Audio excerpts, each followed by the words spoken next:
Okay, we're going to do a little video showing where a customer's having a problem. This was all brought in from CorelDRAW with a DXF export, and that's fine. If I'm going to use CorelDRAW, I prefer an HPGL PLT export. There's too many issues with all of the artwork because, first of all, we see right up here that this is orange.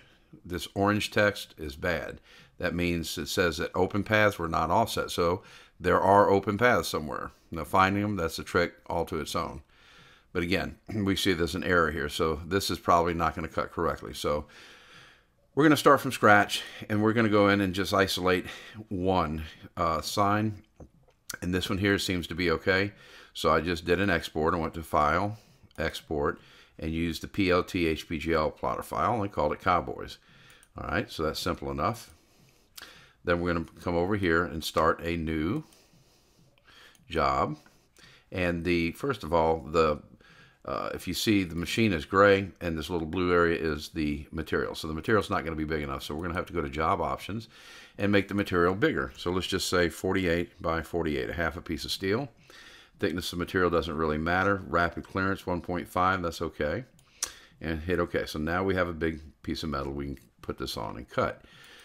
We're going to say File, New Part. We're not going to say Import. We're going to say File, New Part. Do you want to import? We're going to say yes. Then we're going to go to our Cowboys PLT file. Oh, also, if you don't see it, when you go to New Job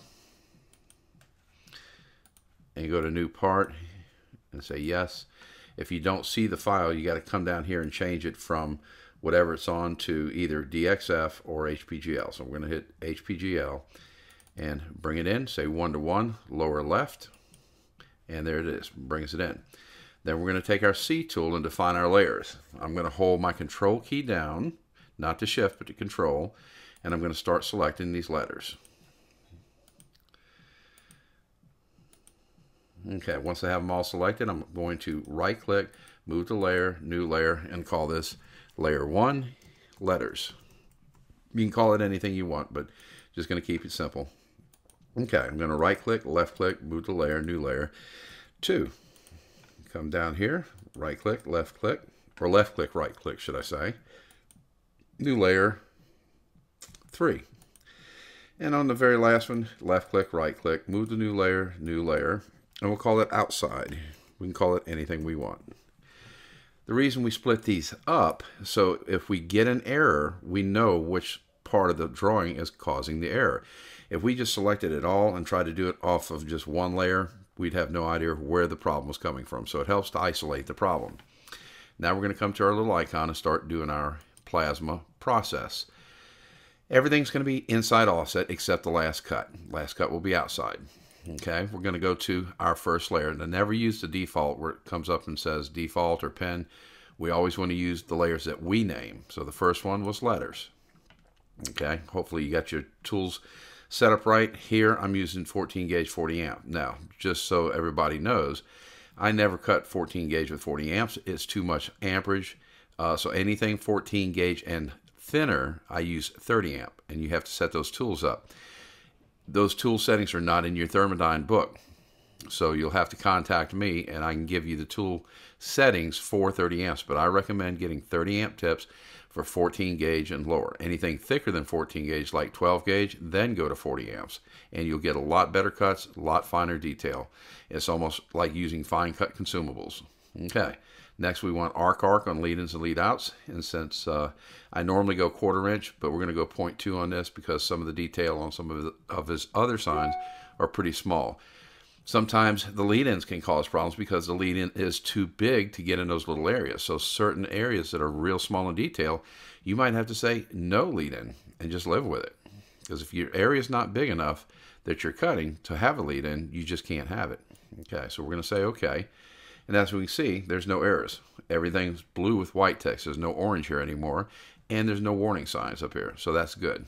So we'll keep going on. Next we'll go to number 2. Everything's the same. Again, I would rather have a tool set up for 30 amps if I'm doing 14 gauge or thinner.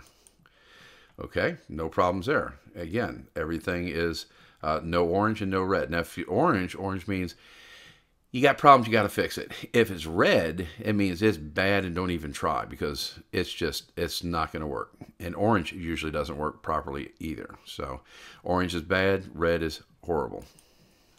All right, we're going to go to number 3 and hit OK again. Now you can move the lead-ins if you want to by hitting this S tool and come down here and just, of course you got to be selected on the layer you want to change. And then you can put the lead in wherever you want. Okay, I'm going to go back to the C tool.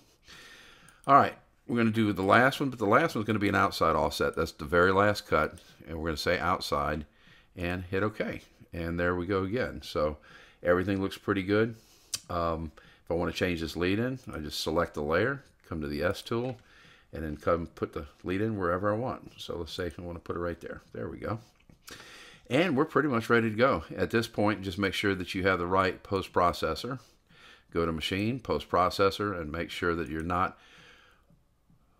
First of all, I normally get rid of all of these post-processors, and the only 2 that are in here are Mach 2 or Mach 3, and the Plasma Profile or post-processor that we make for you. Unfortunately, if you upgrade Sheetcam or update it, it puts all those post-processors back in. And doesn't hurt anything, but it makes it hard to find your post-processor. So I prefer not to do any updates on the web. In fact, I don't even like having the computer hooked to the web at all, because it's a dedicated machine controller and you don't need to be on the web. Only time you need to be on the web is if we want to get into your computer and operate your computer from here. Otherwise than that, it really should not be on the web. You can get all kind of problems in your computer, and then your machine's not going to cut right. So anyway, I hope this video helps you. At this point, once your processor's done, then you just hit the big P and make your G code, and you're ready to go. Hope this helps. Thanks.